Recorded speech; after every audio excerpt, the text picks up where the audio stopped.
Hello, friends, and welcome to the Exams Made Simple. And we are back again with the Hindu Complete Newspaper Analysis for 2nd of June 2021. तो 2 जून 2021 का the Hindu newspaper analysis देखेंगे। शुरू करने से पहले आपको बता दूं कि यूपीएससी प्रीलिम्स के लिए करंट अफेयर्स की जो नोट्स हैं वो हम प्रोवाइड करना शुरू कर चुके हैं, and that is in a very detailed form, है ना। सारी इन्फॉर्मेशन आपको नीचे डिस्क्रिप्शन कमेंट में लिंक है, वहाँ पे मिल जाएगी। You can join that plan and get your self enrolled, and वहाँ से आपको नोट्स प्रोवाइड किए जाएंगे। स्टार्ट करते हैं आज के क्वेश्चंस के साथ, जिनके जवाब आपको देने हैं। पहला सवाल है, consider the following statements with respect to Central Bureau of Investigation. Central Bureau of Investigation के रिगार्डिंग स्टेटमेंट्स हैं, आपको बताना है इनमें से कौन से स्टेटमेंट सही हैं। पहला स्टेटमेंट कह रहा है CBI functions under the ministry of home. दूसरा स्टेटमेंट कह रहा है CBI is exempted from the provision of right to information act. आपको बताना है इनमें से करेक्ट कोड कौन सा है, one only, two only, both या नन। क्वेश्चन नंबर 2 है, consider the following statements with respect to Havana syndrome. Havana syndrome के रिगार्डिंग आपको स्टेटमेंट्स दिए हैं। पहला स्टेटमेंट कह रहा है it is recently detected element in the indigenous people of Havana, Cuba. Second है people with the syndrome experience some odd physical sensation and peculiar sound. आपको बताना है कौन सा स्टेटमेंट सही है, one only, two only, both या none. Question number 3 is Mount Niragongo.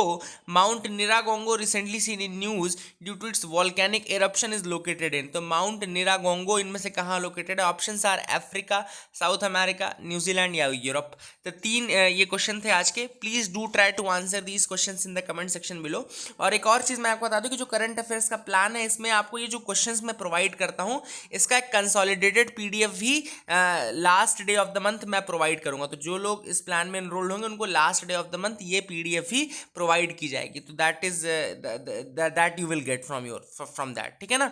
Start करते हैं आज के mains question of the day के साथ। तो आज का mains question of the day है, the pandemic has worsened the condition of child labour in India and in the world. The pandemic COVID-19 has worsened the condition of child labor in both India and the world. Comment on that. आपको इस पे comment करना है कि जो pandemic है, कोविड-19 है, उसके कारण जो चाइल्ड लेबर की समस्या है वो वर्स हो गई है both in India and abroad. तो इसका क्या रीजन है, क्या लॉजिक है, एंड कैसे इसको ओवरकम किया जाएगा, ये आपको आंसर में लिखना है। Please do tell me in the comment section below. अगर आप कुछ पॉइंट्स दे पाए तो that will be very good, ठीक है ना। स्टार्ट करते हैं आज के प्रीलिम्स फैक्चुअल न्यूज आइटम्स को।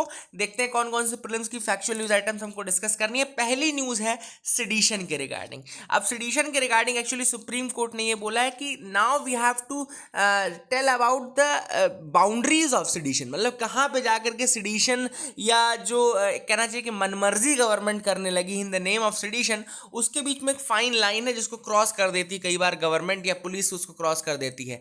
Now the time is that कि अब इस चीज को जो ये डिफरेंशिएशन है ये क्लियर होना चाहिए, ताकि एग्जैक्टली पता रहे कि कब सेडिशन हो रहा है, कब नहीं हो रहा है। सुप्रीम कोर्ट ने ऐसा कहा है। सेडिशन के बारे में आपको बता दूं, section 124A of the IPC, section 124A of the IPC जो है वो सेडिशन से रिलेटेड है।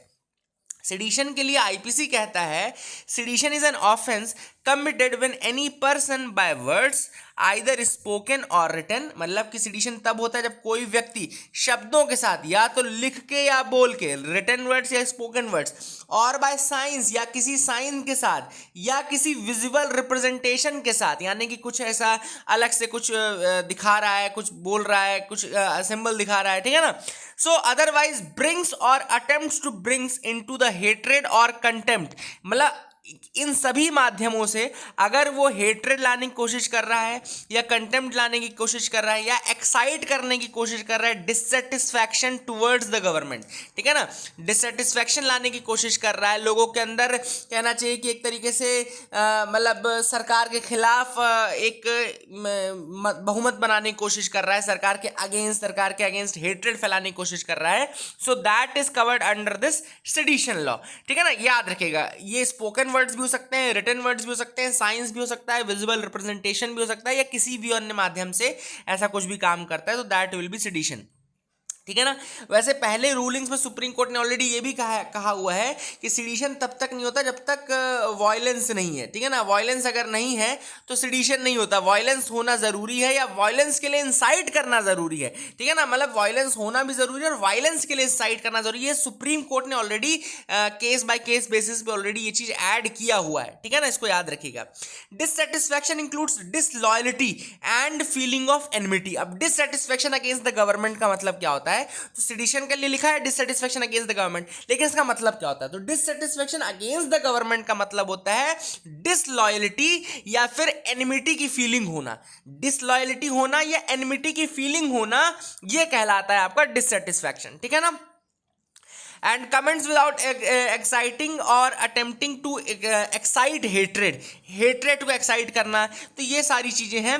लेकिन एक और चीज़ है, इंपॉर्टेंट चीज़ ये है कि मतलब कोई ऐसी चीज़ अगर आप कर रहे हैं जिसमें वायलेंस के लिए आपने नहीं कहा है, या आप मतलब एक्साइट नहीं कर रहे हैं या हेट्रेड नहीं फैला रहे हैं, डिसएफेक्शन नहीं है, सिर्फ एक ट्रुथफुल क्रिटिक आप कर रहे हैं गवर्नमेंट का, तो सुप्रीम कोर्ट ने कहा कि अगर आप सिर्फ ट्रुथफुल क्रिटिक कर रहे हैं, मतलब गवर्नमेंट का क्रिटिसिज्म करना सिडिशन नहीं है, गवर्नमेंट का क्रिटिसिज्म सिडिशन नहीं, गवर्नमेंट के खिलाफ hatred, excitement for violence and ये सारी चीजें करना मतलब आपका सिडिशन है, not just critic. Critic sedition में नहीं आएगा, लेकिन कई बार क्या होता है कि जनरल क्रिटिक में भी गवर्नमेंट उसको सिडिशन मान करके उसको चार्ज कर देती है, ठीक है ना। That is the thing which is important, तो इसको याद रखिएगा। This is the first news item, ठीक है ना। दूसरा मूव करते हैं न्यूज में MB tag. What is this MB tag? अब MB tag is India's first indigenous temperature data logger. याद रखिएगा, एमबी टैग क्या है? इंडिया का पहला इंडिजिनस टेम्परेचर डेटा लॉगर है। टेम्परेचर डेटा लॉगर का मतलब क्या होता है कि टेम्परेचर को रिकॉर्ड करेगा, एक लॉगबुक टाइप करेगा, जैसे आपके खाता बुक होती है ना, वैसे लॉगबुक रहेगी, टेम्परेचर की लॉगबुक रहेगी, अलग अलग समय का टेम्परेचर नोट किया जाएगा। आईआईटी रोपर ने इसको बनाया है, एमबी टैग को डेवलप किया है, और इंडिया का पहला इंडिजिनस टेम्परेचर डेटा लॉगर है ये, and it is developed for cold chain management. Cold chain management के लिए आईआईटी रोपर पंजाब ने इसको डेवलप किया हुआ है, याद रखिएगा। एंड एमबी टैग एक यूएसबी शेप्ड डिवाइस रहेगा जो कि कंटिन्यूअसली रिकॉर्ड करता है टेम्परेचर। याद रखिएगा, कंटिन्यूअसली टेम्परेचर रिकॉर्ड करता है। नाम बहुत इंपॉर्टेंट है, एमबी टैग, है ना। कल आप कोई भी वेबसाइट उठाएंगे, हिंदू में तो नहीं आया था, लेकिन कल की कोई भी वेबसाइट उठाएंगे आपको एमबी टैग की न्यूज मिल जाएगी, है ना। तो दैट इज इंपॉर्टेंट, इसलिए मैं बता रहा हूं ना कि ये सारी नोट्स मैं आपको प्रोवाइड करूंगा अभी जो नया हमने स्टार्ट किया है, और मैं अपने न्यूज़पेपर एनालिसिस में कंप्लीट न्यूज़पेपर देता हूं, न केवल हिंदू बल्कि आपको बाकी चीजें भी मिलती। तो this is one stop solution, पूरा एक चीज आपको एक साथ आपको दिया जाता है ना। अगली चीज याद रखना कि ये जो एमबी टैग है ये डिटेक्ट कर सकता है temperature from -40 to +80 degrees in any time zone for 90 days on a single charge. एक सिंगल चार्ज में 90 दिनों तक ये चलेगा। -40 से +80 डिग्री के बीच का कोई भी टेम्परेचर ये रिकॉर्ड कर सकता है। तो ये कोल्ड चेन मैनेजमेंट के लिए आईआईटी रोपर ने एमबी टैग डेवलप किया। आई hope you got clarity regarding that. आगे मूव करते हैं, नहीं सॉरी, इसमें एक और चीज है, ये जो डिवाइस डेवलप किया एमबी टैग, ये डेवलप किया गया है अंडर टेक्नोलॉजी इनोवेशन हब। एक अवध याद रखिएगा, agriculture and water technology development hub है, उसके अंतर्गत इसको बनाया गया है। क्या है? Agriculture and water technology development hub. याद रखिएगा, agriculture and water technology development hub, and it's startup scratch nest इसका स्टार्टअप है, और ये किसके अंदर डेवलप किया गया है? टेक्नोलॉजी इनोवेशन हब अवध के अंतर्गत डेवलप किया गया है। टेक्नोलॉजी इनोवेशन हब अवध के अंतर्गत agriculture and water technology development hub, ये याद रखिएगा, ठीक है ना। अवध क्या है? Awadh is the research centre at IIT Ropar. Awadh जो है agriculture and water technology development hub है, और ये कहाँ पे लोकेटेड है? ये लोकेटेड है आईआईटी रोपर का ही ये रिसर्च सेंटर है, established with the support from the department of science and technology. Department of science and technology के सपोर्ट से इसको कहना चाहिए कि बनाया गया है, ठीक है ना, इसको याद रखिएगा। अगला जो न्यूज़ है वो है मालधारी ट्राइबल कम्युनिटी। तो मालधारी ट्राइबल कम्युनिटी कहाँ की ट्राइबल कम्युनिटी है? नाउ न्यूज़ में क्यों थी? Recently this Maldhari tribal community has been given the right to conserve the community forest in the Banni grasslands in Gujarat. तो याद रखिएगा, दो इंपॉर्टेंट न्यूज़ आइटम्स है। एक तो मालधारी ट्राइबल कम्युनिटी को राइट्स दिए गए हैं to conserve the community forest, ठीक है ना। बन्नी ग्रासलैंड कहाँ पर है? गुजरात में। ये दूसरा फैक्ट है इस न्यूज़ आइटम का तो बन्नी ग्रासलैंड गुजरात में है, वहां पे मालधारी ट्राइबल कम्युनिटी को राइट्स दिए गए हैं to conserve the community forest. याद रखिएगा, this is very very important, ठीक है ना। एंड जो फॉरेस्ट राइट एक्ट 2006 है उसके अंतर्गत ये बन्नी ग्रासलैंड्स का कंजर्वेशन राइट्स दिया गया है किसको, मालधारी कम्युनिटी को। Maldharis are tribal herdsman community inhabiting the Banni grassland. तो मालधारीज क्या है, ट्राइबल हर्ट्समैन कम्युनिटी है जो कि कहाँ रहते हैं, बन्नी ग्रासलैंड्स में रहते हैं, ठीक है ना। चौथी जो न्यूज है, next news item is Bhutan is the only carbon negative country in the world. तो एक बड़ा इंपॉर्टेंट फैक्ट है, at present only Bhutan is the only carbon negative country in the world.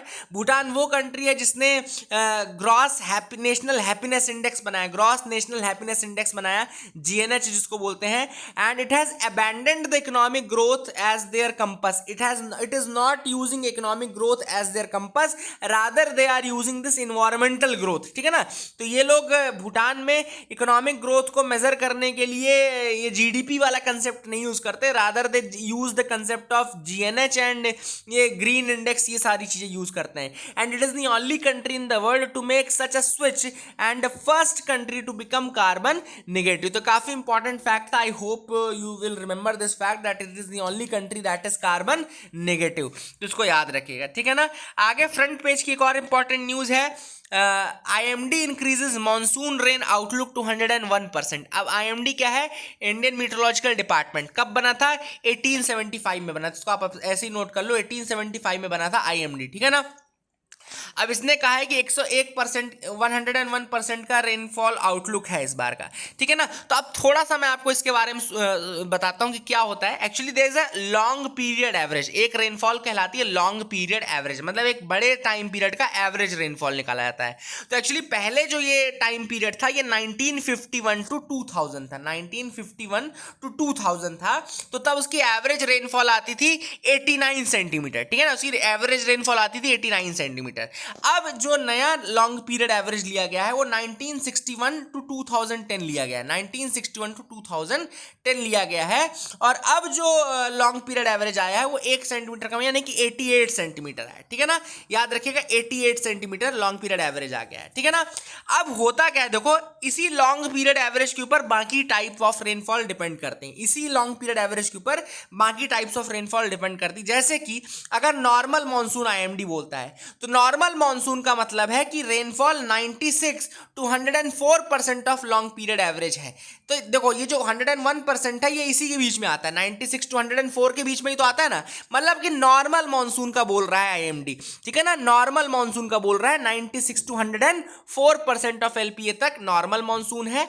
104 से 110% तक आपका अबव नॉर्मल मानसून है। और अगर 110% ऑफ LPA से ज्यादा हो जाएगी रेनफॉल तो एक्सेस रेनफॉल है, ठीक है ना। इसको याद रखेगा, ये तीनों इंपॉर्टेंट है, क्लासिफिकेशन इंपॉर्टेंट था तो मैंने आपको बता दिया। आई hope you will remember that. अगली न्यूज है, give details on the scheme for orphaned children से सुप्रीम कोर्ट। अब कल परसों मैंने आपको न्यूज बताई थी कि PM केयर्स फंड से गवर्नमेंट जो है वो जो बच्चे कोविड के टाइम पे ऑर्फेन हुए होंगे उनके लिए उन्होंने अलग से मॉनेटरी सपोर्ट के लिए कहा है। उसमें क्या क्या पॉइंट्स हैं वो एक बार फिर से बता देता हूँ। It will help the children to continue their education, उनको एजुकेशन कंप्लीट करने के लिए मदद करेगा। फ्री एजुकेशन प्रोवाइड की जाएगी, यूनिफॉर्म्स प्रोवाइड किए जाएंगे, टेक्स्ट बुक प्रोवाइड किया जाएगा।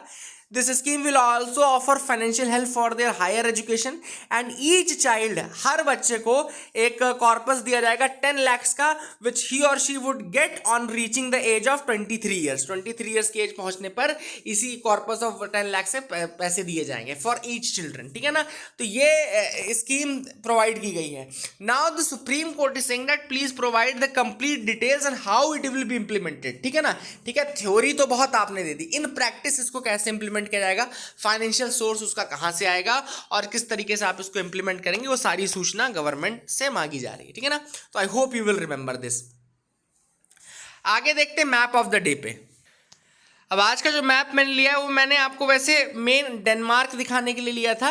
डेनमार्क, लेकिन उसके साथ मैं आपको स्कैंडिनेवियन कंट्रीज सारी दिखा देता हूँ, स्कैंडिनेवियन कंट्रीज दिखा देता हूँ। तो स्कैंडिनेविया वाला पार्ट ये वाला पार्ट है जिसमें नॉर्वे, स्वीडन, डेनमार्क, फिनलैंड वाले कंट्रीज आती हैं, ठीक है ना। तो आप देख सकते हैं यहाँ पे ये आपका नॉर्वे है, सबसे पहले ये आपका नॉर्वे है, और फिर यहाँ पे स्वीडन, उसका जस्ट नेक्स्ट कंट्री स्वीडन है। नॉर्वे की कैपिटल यहाँ पे ओस्लो आपको दिख रही है ना, नॉर्वे की कैपिटल क्या है, ओस्लो कैपिटल है। स्वीडन में आपको यहाँ पे स्टॉकहोम दिख रहा होगा, स्टॉकहोम इज द कैपिटल, है ना। There is a Stockholm syndrome as well. से स्टॉकहोम सिंड्रोम भी होता है जब जो एबडक्टेड पर्सन होता है, ही और she falls in love with the person who has abducted that person, तो वो कहलाता है स्टॉकहोम सिंड्रोम। मतलब सपोज किडनैपर से ही अगर आप you fall in love with the kidnapper, then that is known as, I think, Stockholm syndrome, उसी को कहते हैं स्टॉकहोम सिंड्रोम, ठीक है ना। एंड यहाँ पे आप देखते हैं नॉर्वे इज द, इट्स यहाँ बॉर्डर बाय नॉर्वेजियन सी आपको दिख रहा होगा, नॉर्वेजियन सी वहाँ पे दिख रहा होगा। और ये नीचे आपको डेनमार्क दिख रहा है, डेनमार्क बॉर्डर शेयर कर रहा है, देखो यहाँ पे जर्मनी के साथ, Denmark is sharing the border with the Germany, just नीचे आप देख रहे होंगे जर्मनी के साथ बॉर्डर शेयर कर रहा है, ठीक है ना। और यहाँ पर फिर आगे इधर स्वीडन वाला पार्ट आ जाता है, ठीक है ना, स्वीडन वाला पार्ट है। और नॉर्थ सी, इधर वाटर बॉडी नॉर्थ सी है जिसके पास है यहाँ पे। एंड डेनमार्क इधर से फिर बाल्टिक सी भी है, देखो बाल्टिक सी भी यहाँ पे इधर इधर साइड से आता है, तो ये भी एक इंपॉर्टेंट है, डेनमार्क का भी याद रखना। क्यों याद रखना मैं आपको बताऊंगा आगे, डेनमार्क क्यों न्यूज़ में है आज, है ना, I will tell you that as well. फिर इधर साइड नीचे आपका पोलैंड दिख रहा है आपको, यहाँ पे आपको रशिया वाला पार्ट दिख रहा है, लिथुआनिया दिख रहा है, ये बाल्टिक सी से भी टच करते हैं, लातविया, तो ये थोड़ा बाल्टिक का भी देख लेना, लातविया, लिथुआनिया, रशिया, पोलैंड, इधर साइड स्वीडन हमने देख लिया, टच करता है जो, ठीक है ना। फिर इधर ऊपर आप देखोगे तो एस्टोनिया है ना, एस्टोनिया है। एंड देन ऊपर आप जाएंगे तो ये वाला पार्ट फिनलैंड का पार्ट है। तो नॉर्वे, स्वीडन और फिनलैंड, ये तीनों जरूर याद रखना। एक और चीज़ याद रखना कि स्वीडन और फिनलैंड के बीच में गल्फ ऑफ बोथनिया है, there is a gulf of Bothnia situated between Sweden and Finland. और एक दूसरा फैक्ट कि आपका स्वीडन और फिनलैंड के बीच में गल्फ ऑफ बोथनिया हमने बता दिया, और फिनलैंड और एस्टोनिया के बीच में गल्फ ऑफ फिनलैंड है, ठीक है ना। तो दूसरा फैक्ट क्या याद रख लीजिएगा कि गल्फ ऑफ फिनलैंड है आपका एस्टोनिया और फिनलैंड के बीच में, ठीक है ना। तो ये दोनों ही फैक्ट आप याद रखेगा। स्कैंडिनेवियन कंट्री आपने देख ली, नॉर्वे, स्वीडन, फिनलैंड, और नीचे फिर आपको दिख गई डेनमार्क। डेनमार्क का बॉर्डर हमने देख लिया जर्मनी के साथ। एंड बाल्टिक सी की कंट्रीज हमने देख ली कि डेनमार्क है, और इधर साइड एस्टोनिया है, फिनलैंड है, आपकी लातविया है, लिथुआनिया है, स्वीडन है, ठीक है ना। और इधर आपका जर्मनी वाला पार्ट भी देखो टच कर रहा है बाल्टिक को, तो वो भी याद रखेगा। देन रशिया भी करता है, पोलैंड करता है, ठीक है ना। तो ये सारी कंट्रीज बाल्टिक को टच करती हैं। तो I hope you got clarity regarding this map. इसको एक बार दोबारा आप अपने एटलस में देख लो and you will get a good picture of that. Move करते हैं एडिटोरियल्स पे आते हैं। पहला एडिटोरियल है COVID diplomacy 2.0 a different order of tasks. अब यहाँ पर देखो क्या है, यहाँ पर सबसे पहली बात ये है कि सबसे पहले ऑथर ने बताया, ऑथर है सुहासिनी हैदर, इसको याद रखिएगा। कोविड डिप्लोमेसी ऑब्वियसली बात है, आप इंटरनेशनल रिलेशंस में इसको डाल सकते हैं, और ये हेल्थ वाले पार्ट में भी आ सकता है, ठीक है ना, पूछा जा सकता है आपसे।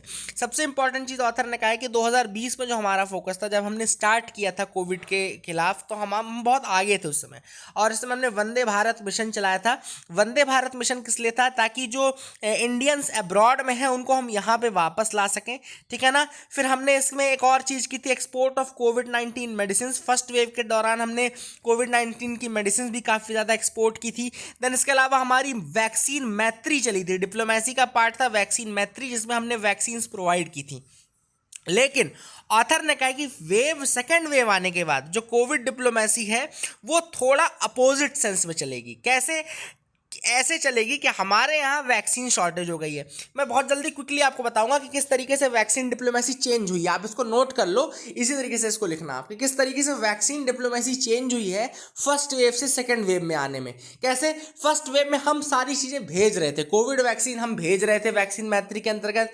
जो हमारे इंडियंस बाहर फंसे हुए थे उनको हम इंडिया वापस ला रहे थे। वंदे भारत मिशन हमने चलाया था, इसके हमने मिशन सागर चलाया था जिसमें हम सप्लाईज भेज रहे थे दूसरी कंट्रीज में, है ना। ये सारी फर्स्ट वेव में थी। सेकेंड वेव में हमने क्या किया है, जस्ट इसका उल्टा हो रहा है। क्यों? हमारे इंडिया में हो गई है वैक्सीन शॉर्टेज। अब हम क्या कर रहे हैं, वैक्सीन बाहर से इंडिया में मंगा रहे हैं, ऑक्सीजन कंसंट्रेटर हम बाहर से इंडिया में मंगा रहे हैं, ब्लैक फंगस की जो मेडिसिन है वो हम बाहर से इंडिया में मंगा रहे हैं। सो नाउ डिप्लोमेसी अभी भी है, लेकिन it is the other way round, it is the other way round. अब हम दूसरे यूएसए पे डिपेंडेंट है, रशिया पे डिपेंडेंट है, सिंगापुर पे डिपेंडेंट है कि हमको ये सारी चीजें मिले, ठीक है ना। तो ये थोड़ा दूसरा टर्न्स ऑफ इवेंट हो गया।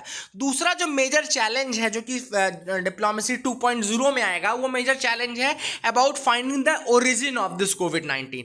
तो चूंकि सेकेंड वेव में काफी ज्यादा नुकसान हुआ, तो अब ये मैंडेटरी हो चुका है कि हम पता करें कि इसका ओरिजिन कहां से हुआ है। तो that is the thing, India भी इस चीज के पीछे अब लगा है कि इंडिया भी पता करना चाहता है, कोशिश कर रहा है कि ये इसका ओरिजिन पता चले।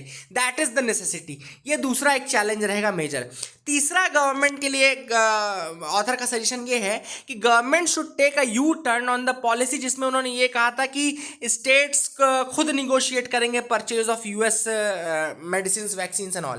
तो इंडिया ने ये निकाला था कि 50% ड्रग्स तो वो प्रोक्योर करेंगे वैक्सीन, लेकिन स्टेट्स को बाकी 50% के लिए खुद बात करनी पड़ेगी, उनको वहाँ पे डीलिंग करनी पड़ेगी।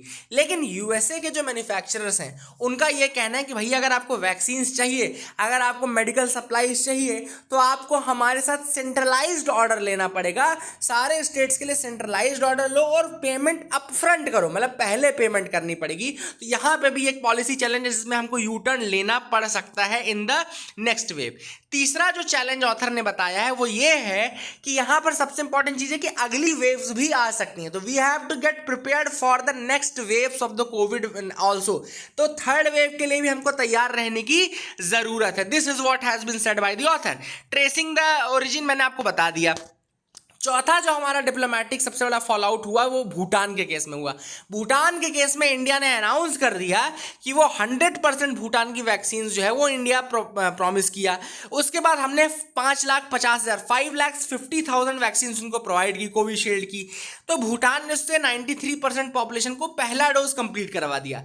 लेकिन 2 महीने बाद जब उनका सेकेंड डोज का टाइम आया, अब इंडिया के पास खुद ही वैक्सीन नहीं है और वहां की पॉपुलेशन बैठी हुई थी किस चीज में कि इंडिया वाले पूरा प्रोक्योर करेंगे। तो this is a major fall out in that diplomatic relation as well. Bhutan के केस में काफी ज्यादा हमसे कहना चाहिए मिस कैलकुलेशन हो गए। नाउ ऑथर क्या कहता है कि अब सबसे बड़ा हमको जो फोकस रखने की जरूरत है वो रखने की जरूरत है on the biological weapons convention. कहीं ऐसा तो नहीं कि जो कोविड वायरस है ये एक तरीके से किसी तरीके का बायोलॉजिकल वॉरफेयर हो। तो अब ऑथर ने कहा है कि इंडिया की रिस्पॉन्सिबिलिटी ये बनती है कि हमको दोबारा से फोकस लाना पड़ेगा ऑन 1972 बायोलॉजिकल वेपन्स कन्वेंशन। जो बायोलॉजिकल वेपन्स कन्वेंशन है 1972 का, जिसको पहले कहा जाता था convention on the prohibition of the development of production and stock piling of bacteriological and toxin weapons. तो बैक्टीरियोलॉजिकल एंड टॉक्सिन वेपन्स जो हैं उनकी स्टॉक पाइलिंग, प्रोडक्शन, डेवलपमेंट, इन सब को रोकने के लिए, प्रोहिबिट करने के लिए कन्वेंशन आया था 1972 का। बायोलॉजिकल वेपन्स कन्वेंशन बोलते हैं इसको। दोबारा से इसके ऊपर फोकस करने की जरूरत है और हमको ये मेक श्योर करना है कि जो सिक्योरिटी पैरामीटर्स हैं लेबोरेटरीज की है और ये ऐसी कोई मिस हैपनिंग दोबारा से ना हो। अगर हुई भी है तो फ्यूचर में कभी ऐसा दोबारा ना हो। So these are the things which are important. I hope you got clarity. एक और चीज ऑथर ने लास्ट में कही, WHO का जो मैनेजमेंट था कोविड का वो सही नहीं था। तो WHO को भी एक स्ट्रिक्ट वो देना जरूरी है कि you have to be ready to face this type of exigencies, you have to be ready to face this type of emergencies. तो आपसे ये एक्सपेक्ट नहीं किया जा सकता कि आप ऐसी चीजों में लेट करेंगे, ठीक है ना। नाउ अगला जो न्यूज है वो है breaking the cycle of child labour is in India's hand. अब यहाँ पे ऑथर ने कहा है, पहले तो ऑथर ने कुछ फैक्ट दिए हैं कि as the world enters the third decade of the 21st century 152 million childrens around the world are still in child labour. Overall world में 152 मिलियन चिल्ड्रंस ऐसे हैं जो कि चाइल्ड लेबर में हैं। 73 millions of them are in working in hazardous condition. 73 million जो बच्चे हैं वो हैजार्डस वर्क में इन्वॉल्व, ठीक है ना। इसके अलावा सेंसस ऑफ इंडिया 2011 अगर देखो तो 10.1 मिलियन वर्किंग चिल्ड्रंस हैं in the age group of 5 to 14 years. मतलब जो चिल्ड्रन की एज ग्रुप है उसमें 5 से 14 की कैटेगरी में 10.1 मिलियन, 10.1 मिलियन लोग ऐसे हैं, बच्चे ऐसे हैं जो कि वर्किंग, मतलब 1 करोड़ के लगभग हमारे यहाँ नंबर है, ठीक है ना। अब इसमें से 8.1 मिलियन है कि 80 लाख लोग तो लगभग रूरल एरियाज में हैं जो कि कल्टीवेटर्स हैं एंड एग्रीकल्चरल लेबर्स हैं, ठीक है ना। Now what the author is saying that कि एक अच्छी चीज तो ये हुई थी, one good thing that happened from 2001 to 2011 is that India में जो चाइल्ड लेबर का नंबर था, द नंबर ऑफ मतलब child labour that declined, that decreased in the years between 2001 to 2011।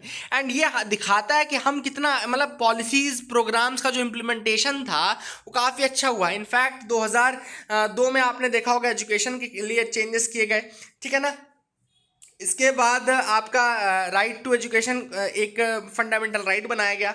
इसके बाद आपने देखा होगा चाइल्ड लेबर के अगेंस्ट भी हमने काफ़ी ज़्यादा काम किया, पोर्टल बनाया पूरा चाइल्ड लेबर को रिपोर्ट करने के लिए, है ना, पेंसिल पोर्टल बनाया गया। इसके बाद आपको याद होगा, और हमने रेटिफाई किया जो इंटरनेशनल लेबर ऑर्गेनाइजेशन आईएलओ का कन्वेंशन है number 138 and 182, worst form of child labour. ये सारी चीज़ें जो है हमने इनको रेटिफाई किया। आईएलओ कन्वेंशंस है 138 एंड 182, ये चाइल्ड लेबर से रिलेटेड है, ठीक है ना। Worst form of child labour को एलिमिनेट करने के लिए है ILO convention 138 and ILO convention 182। 2017 में इंडियन गवर्नमेंट ने इसको रेटिफाई किया, जो कि हमारे कमिटमेंट को दिखाता है चाइल्ड लेबर को खत्म करने के लिए, ठीक है ना। काफ़ी सारे चेंजेस हमने किए थे। इसके अलावा हमने मिड डे मील स्कीम आपको पता 1995 में इन्वॉल्व कर ली थी। राइट टू एजुकेशन एक्ट 2009 में आया।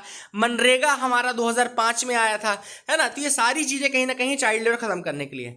ऑथर ने अब क्या कहा है, देखो, एक और पोर्टल बनाया हमने, ministry of labour and employment operated online portal, pencil portal, जो मैंने ऑलरेडी बताया आपको, पेंसिल पोर्टल बनाया, जिसमें government official, law enforcement agencies, non government organization ये शेयर कर सकते हैं information regarding the child labour cases, ठीक है ना।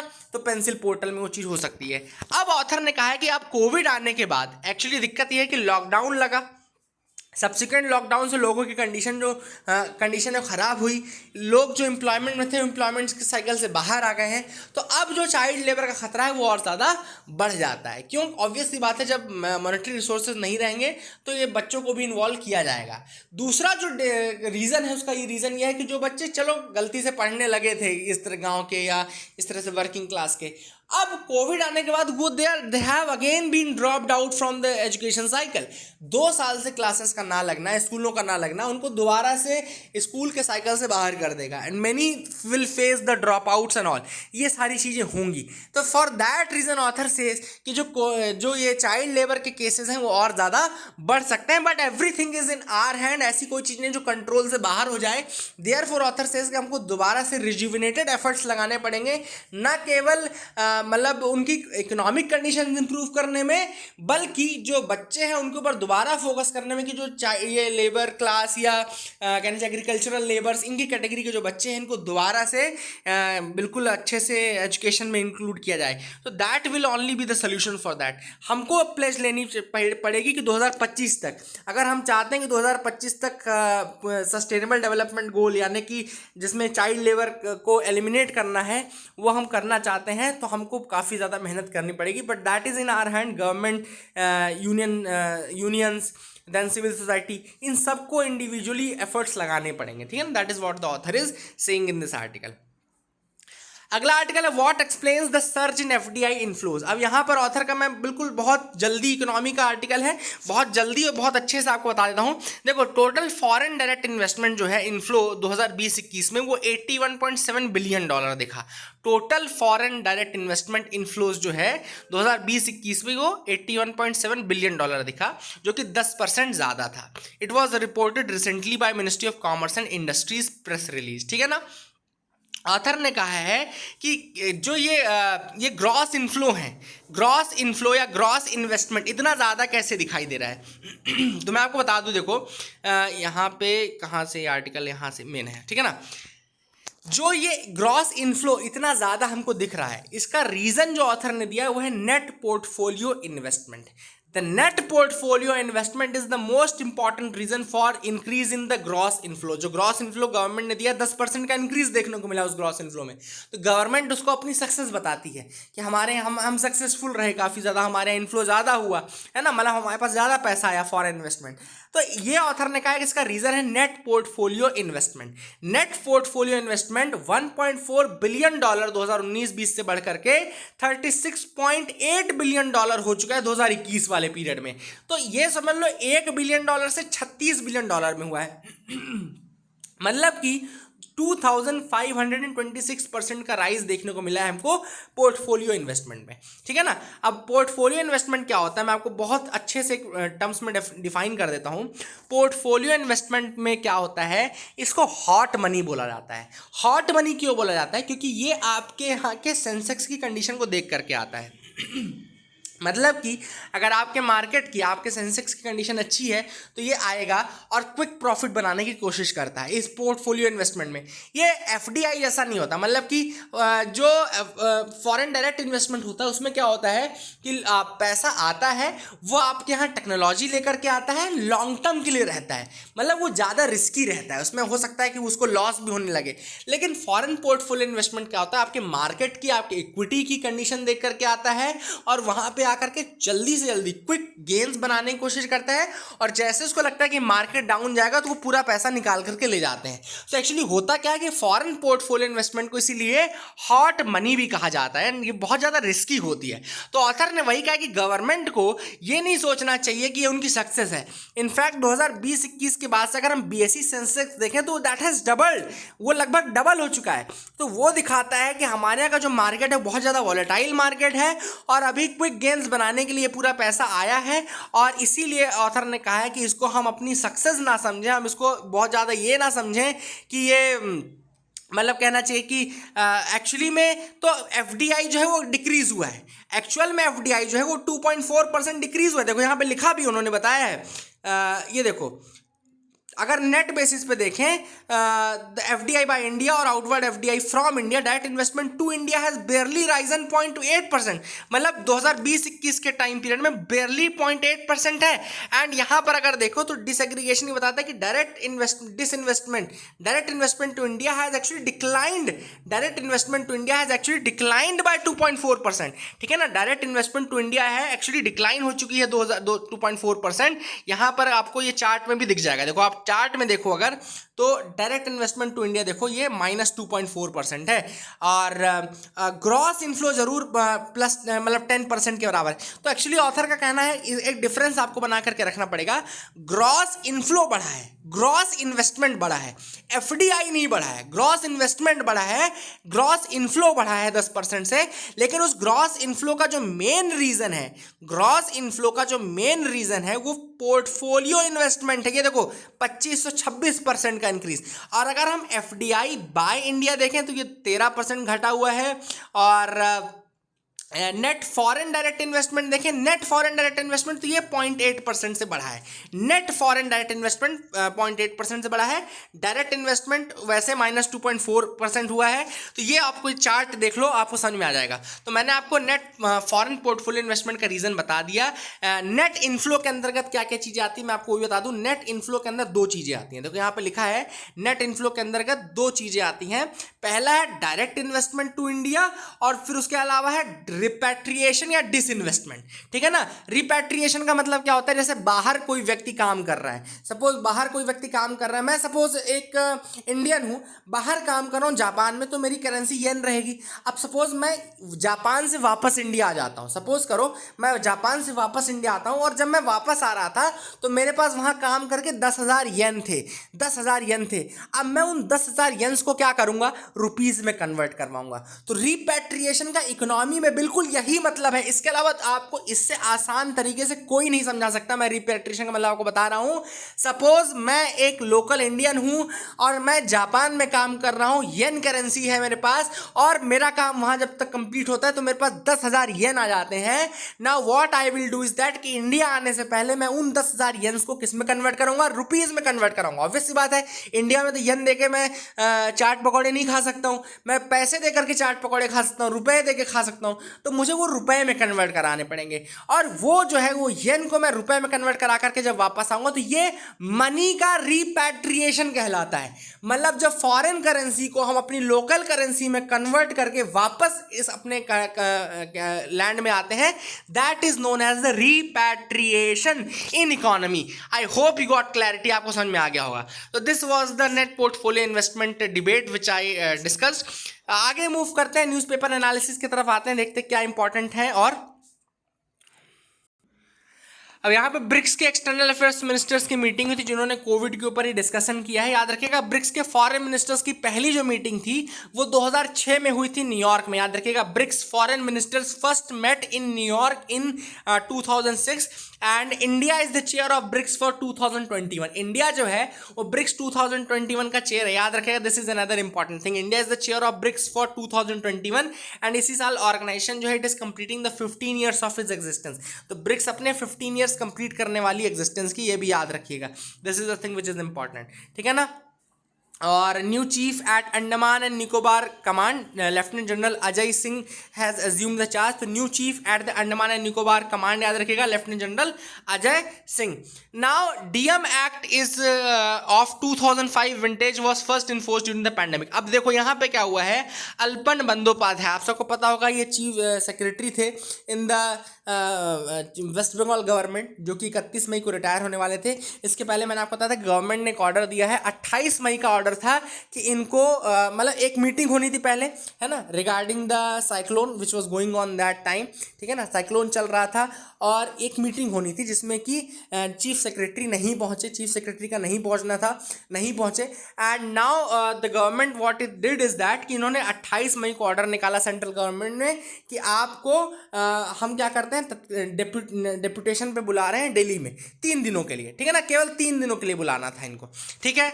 अब हुआ क्या, वेस्ट बंगाल की चीफ मिनिस्टर ने इनको जाने से मना कर दिया। Now he has retired on 31 मई।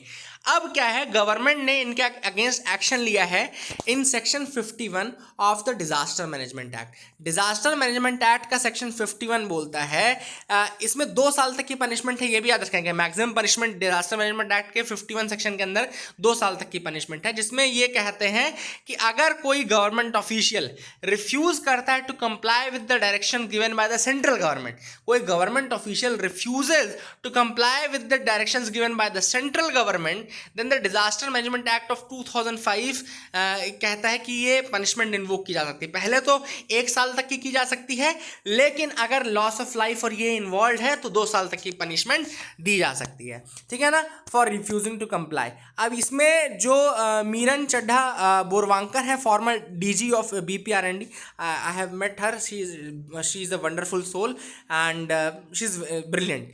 मतलब शी हैज सेड दैट कि सेक्शन 51 जो है वो इन्वोक किया जाता है, लेकिन उसमें कुछ कैविएट्स हैं, मतलब कि एक जस्टिफाइड रीजन होना चाहिए, you should have a reasonable cause in to showcase that why you have failed to comply with the directions given by the central government. मतलब उनका ये कहना है कि अगर आपके पास रीजन है वैलिड तो डेफिनेटली आपको कोई दिक्कत नहीं है। And she is saying that I am sure that chief secretary had reasonable causes and lawful excuse for not attending the meeting. तो मीरन चड्ढा बोरवांकर का ये कहना है कि she is hopeful that Alapan Bandyopadhyay must be having some very solid reasons for not attending the meeting, ठीक है ना। तो this is what has been said and I hope you got clarity regarding this section 51, ठीक है। Patel panel has warned MHA on Lakshadweep. तो यहाँ पर जो पार्लियामेंट्री पैनल है उसने लक्षद्वीप, वही वाली बात जो मैं रोज़ आपको बताता हूँ कि लक्षद्वीप में डेवलपमेंट अथॉरिटी बनाई गई है, रेगुलेशन 2021, जिसमें कि वहाँ पे अनलिमिटेड पावर दे दी गई है, ये बोल करके कि अगर आपको लक्षद्वीप को डेवलप करना है डेवलपमेंट अथॉरिटी के अंतर्गत, किसी भी आप वहाँ पे जो इनहेबिटेंट हैं उनको रिप्लेस कर सकते हो, रिहेबिलिटेट कर सकते हो। और ये इसके अगेंस्ट काफ़ी लोग आवाज़ उठा रहे हैं, ना केवल इसलिए क्योंकि लक्षद्वीप फ्रजाइल बहुत ज़्यादा है, इकोलॉजिकली बहुत सेंसिटिव है, दूसरा ये कि ये उनके जो वहाँ पे इनहैबिटेंट्स हैं, जो वहाँ पे लोकल्स हैं, ये उनके राइट्स को इन्फ्रिंज भी करता है। तो इसके लिए आनंद शर्मा ने गवर्नमेंट से रिक्वेस्ट की है MHA से कि आप प्लीज़ इसको देखें मैटर को और जल्दी से जल्दी ये कोशिश करिए कि इस तरीके की चीज़ें ना की जाएँ लक्षद्वीप में। NCPCR, अब NCPCR tracks data on orphans. NCPCR जो है ऑर्फन्स का डेटा ट्रैक कर रही है। NCPCR के बारे में बताता हूँ। NCPCR का मतलब है national commission for protection of child rights, national commission for protection of child rights, ठीक है ना। अब ये एम्फसाइज क्या करता है, principle of universality and inviolability of child rights, मतलब कि यूनिवर्सल चाइल्ड राइट्स हैं और इनवायलेबल चाइल्ड राइट्स हैं, दोनों प्रिंसिपल्स को फॉलो करता है। एक स्टैट्यूटरी बॉडी है, याद रखिएगा एनसीपीसीआर एक स्टैट्यूटरी बॉडी है, बनाया गया था 2007 में, इसको बनाया गया था under the commission for protection of child rights act 2005। याद रखिएगा commission for protection of child rights act 2005 के अंतर्गत एनसीपीसीआर को एक स्टैट्यूटरी बॉडी के रूप में बनाया गया, 2007 में इसको बनाया गया, ठीक है ना, जो कि चाइल्ड राइट्स को प्रमोट करती है इंडिया में। और यूनाइटेड नेशंस कन्वेंशन है on the child rights of the children 1989, जिसको इंडिया ने रेटिफाई भी किया है 1992 में, ये भी याद रखिएगा। यूनाइटेड नेशन कन्वेंशंस हैं on the rights of the children 1989, जिसको इंडिया ने 1992 में रेटिफाई किया है। ये डिफाइन करता है चिल्ड्रन को age below the age of 18 years, 18 साल से कम के बच्चों को ये चिल्ड्रन बोलता है। और ये जो एनसीपीसीआर है ये आता है ministry of women and child development के अंतर्गत, तो ये भी आप याद रख सकते हैं। These are the things which are important. So अगली न्यूज़ है Europe demands explanation after US Danish spying claims. अब यहाँ पे एक्चुअली डेनमार्क की एक बॉडी है, ठीक है ना, जिसको Danish public broadcaster Denmark's radio बोलते हैं, डेनमार्क्स रेडियो याद रखिएगा, Danish public broadcaster Denmark's radio. इसका ये कहना था कि जो यूएसए है, यूएसए की नेशनल सिक्योरिटी एजेंसी जो है उसने ईव्सड्रॉप किया है ऑन द यूरोपियन लीडर्स, चाहे वो फ्रांस के हों, चाहे जर्मनी के हों, चाहे नॉर्वे के हों, चाहे स्वीडन के हों, इन सब के ऊपर इन्होंने ईव्सड्रॉप किया है। अब ये डैनिश केबल्स का यूज़ करके इन्होंने किया है। तो अब क्वेश्चन यूरोपियन यूनियन का पूछा जा रहा है, फ्रांस ने क्वेश्चन पूछा है कि क्या ये सही है। दूसरी चीज़, ये पहली चीज़ तो सही नहीं है, दूसरी चीज़ इसके लिए जवाब मांग रहे हैं कि क्या डेनमार्क को इसके बारे में पता था। These are the questions that are being asked. तो I hope you got clarity regarding that. Pope updates canon laws to address the pedophilia by priest. अब पीडोफीलिया का मतलब क्या होता है? When you are sexually attracted towards the minors, ठीक है ना, sexual orientation towards the minor, this is a crime. And pedophilia के लिए प्रीस्ट क्या होते थे पहले, बहुत सारे 1983 में लास्ट रिवीजन किया गया था। इसके बाद होता क्या था, वो बहुत सारी चीज़ें सिक्रेटिव रखी जाती थी, इन्फॉर्मेशन और, तो प्रीस्ट जो हैं उनको कहना चाहिए कन्विक्ट नहीं कर पा रहे थे। तो now the pope has amended these laws and उन्होंने क्लियर डायरेक्शंस दिए हैं regarding the punishment in case of paedophilia. कुल मिलाकर के यही याद रखिएगा कि पीडोफीलिया के रिगार्डिंग उनको अच्छे से कन्विक्ट किया जा सके, प्रोसिक्यूट किया जा सके, इस कारण से चेंजेस किए गए हैं। तो I hope you got clarity regarding that as well. So that is it for the day friends. I hope you like our video. Please do like and subscribe. Keep loving us, keep sharing us. Thank you and have a nice day.